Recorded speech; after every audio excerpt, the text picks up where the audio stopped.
नमस्कार, आदाब। हमारे डिजिटल प्लेटफॉर्म में आपका स्वागत है। आपके साथ मैं हूं चंद्रप्रभा शर्मा। पश्चिम एशिया में एक नया तूफान खड़ा हो रहा है। ईरान ने रूस से मिला S-400 एयर डिफेंस सिस्टम का टेस्ट कर लिया है। ये वो ब्रह्मास्त्र माना जा रहा है जिसने अमेरिका और इजराइल की नींद उड़ा दी है। इस एक कदम ने न सिर्फ पश्चिम एशिया बल्कि भारत, रूस और चीन के बीच बनते नए गठजोड़ को भी दुनिया के सामने ला दिया है। आखिर ये S-400 है क्या और क्यों ये अमेरिका के लिए इतनी बड़ी चुनौती बन गया है? चलिए इस बारे में बात करते हैं। इस वीडियो में इसी टॉपिक को समझते हैं। तो आपको बता दें कि ईरान के इस्फहान शहर के आसमान में हाल ही में कुछ ऐसा देखा गया जिसने पूरी दुनिया का ध्यान खींच लिया।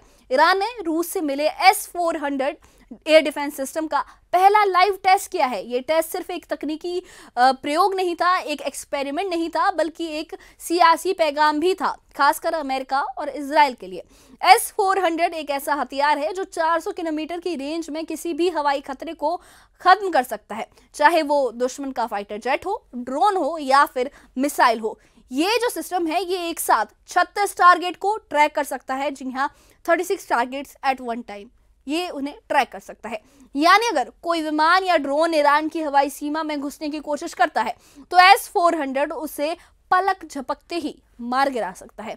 इस टेस्ट की खास बात ये थी कि ये इस्फहान के पास हुआ, जहां ईरान के कई संवेदनशील परमाणु और मिसाइल ठिकाने भी हैं। ईरान की सेना और वायुसेना ने इस टेस्ट को पूरी तरह अपने कमांड में किया, यानी ये सिस्टम अब उनके नियंत्रण में है।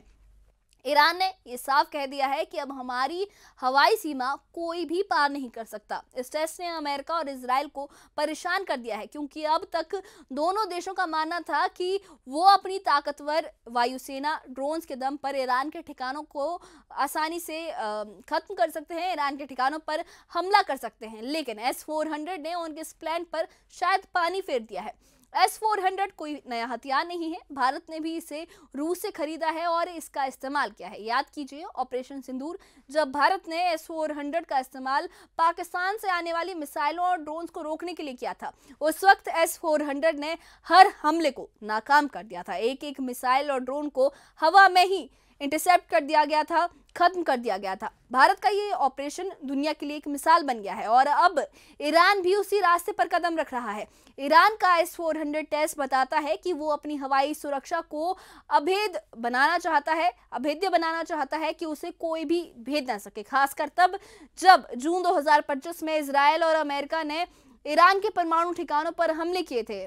आपको बता दें कि अभी ही 12 दिन की जंग हुई है ईरान और इजराइल के बीच, और अमेरिका ने इजराइल का साथ देते हुए जो ईरान है उसके परमाणु ठिकानों पर हमले किए थे। उस जंग में अमेरिका ने अपने B-2 बॉम्बर विमानों का इस्तेमाल किया था। ये विमान बंकर बस्टर बमों से लैस थे जो गहरे बंकरों को भी खत्म कर सकते हैं। अमेरिका ने यह दावा किया है कि इन हमलों ने ईरान के परमाणु प्रोग्राम को, न्यूक्लियर प्रोग्राम को कई साल पीछे धकेल दिया। लेकिन अब S-400 की तैनाती के बाद ईरान ने जवाबी रणनीति तैयार कर ली है। ईरान का कहना है कि अब कोई भी विमान, चाहे वो अमेरिका का F-35 हो या फिर इजराइल का ड्रोन हो, उसकी सीमा में घुसकर हमला नहीं कर सकता। ये सिस्टम इतना ताकतवर माना जा रहा है कि ये स्टेल्थ टेक्नोलॉजी वाले विमानों का भी, उन विमानों को भी पकड़ सकता है, उनको भी डिटेक्ट करने की कैपेबिलिटी रखता है। अब बात करते हैं कि S-400 ने इजराइल और अमेरिका की रणनीति को कैसे प्रभावित किया है, उन पे क्या इम्पैक्ट पड़ा है। इजराइल की सैन्य नीति है, उनका आधार रहा है कि वो प्री एम्प्टिव स्ट्राइक करते हैं, यानी दुश्मन के हमले से पहले ही उस पर हमला करके खतरे को जन्म दे देते हैं। इजराइल ने कई बार ईरान के मिसाइल ठिकानों और परमाणु केंद्रों पर हमले की योजना बनाई थी, लेकिन S-400 की तैनाती ने इजराइल के लिए काम अब मुश्किल कर दिया है। इस सिस्टम की रडार और मिसाइलें इतनी तेज है कि वो बहुत दूर से ही टारगेट को पहचान कर खत्म कर सकती हैं। यानी अब इजराइल के फाइटर जेट्स को ईरान की सीमा में घुसने से पहले कई बार सोचना होगा। इजराइल के पास कुछ एंटी रडार मिसाइलें हैं, जैसे हार्पी और डेलीलाह। ये मिसाइलें दुश्मन के रडार को खत्म करने के लिए बनाई गई हैं, लेकिन इनका सामना S-400 जैसे सिस्टम से करना आसान नहीं है। ये मिसाइलें S-400 की रेंज से बाहर रहना पसंद करती हैं, यानी सीधा टकराव मुश्किल है। अमेरिका की बात करें, जो उसकी सेंट्रल कमांड जो इराक, कुवैत, बहरीन और ओमान जैसे देशों में सक्रिय है, अब S-400 की वजह से हाई रिस्क के जोन में आ गई हैं। अमेरिका अब तक ड्रोन्स और सैटेलाइट के जरिए ईरान पर नजर रखता था, लेकिन S-400 इन ड्रोन्स और सैटेलाइट्स को भी निशाना बना सकता है। इससे अमेरिका की हवाई निगरानी और जमीनी ऑपरेशंस की सुरक्षा पर सवाल उठने लगे हैं। ये जंग अब सिर्फ ईरान और अमेरिका इजराइल तक सीमित नहीं है, इसमें रूस की भी बड़ी भूमिका है। रूस ने न सिर्फ ईरान को S-400 दिया है, बल्कि दोनों देशों के बीच सैन्य गठजोड़ को और भी ज्यादा स्ट्रॉन्ग कर दिया है। और ये जो सैन्य गठजोड़ है वो दिन प्रतिदिन और ज्यादा मजबूत होता जा रहा है। रूस के राष्ट्रपति व्लादिमीर पुतिन और ईरान के supreme leader Ayatollah Ali Khamenei इस गठजोड़ को और मजबूत करने में लगातार जुटे हैं। भारत इस समीकरण में एक अहम कड़ी है। भारत ने भी रूस से S-400 खरीदा है और ऑपरेशन सिंदूर में इसका सफल तौर पर इफेक्टिवली इस्तेमाल भी किया है। भारत और ईरान के बीच भी चाबहार पोर्ट जैसे रणनीतिक संबंध है। भारत रूस से तेल और हथियार खरीदता है और ये संबंध अमेरिका को परेशान करने लगे हैं। अमेरिका को डर है कि भारत, रूस और ईरान का ये गठजोड़ है, ये पश्चिम एशिया में उनकी सैन्य और आर्थिक ताकत को चुनौती दे सकता है। यही वजह है कि अमेरिका ने हाल ही में 24 कंपनियों पर प्रतिबंध लगाए हैं। इनमें से भारत की 6, चीन की 7, यूएई की 6 और हांगकांग की 3 कंपनियां भी शामिल हैं। अमेरिका का आरोप है कि ये कंपनियां ईरान से 1000 करोड़ रुपए से ज्यादा के रसायन और पेट्रोकेमिकल उत्पाद खरीद रही हैं, जो ईरान के परमाणु प्रोग्राम और आतंकी गतिविधियों को फंड कर रहे हैं। आपको बता दें, इन प्रतिबंधों के तहत इन कंपनियों की अमेरिका से जुड़ी संपत्तियां फ्रीज कर दी गई हैं और अमेरिकी नागरिक इनसे कोई लेन देन नहीं कर सकते। ये कदम दिखाता है कि अमेरिका अब सैन्य के साथ साथ आर्थिक मोर्चों पर भी ईरान और उसके सहयोगियों को घेरना चाहता है।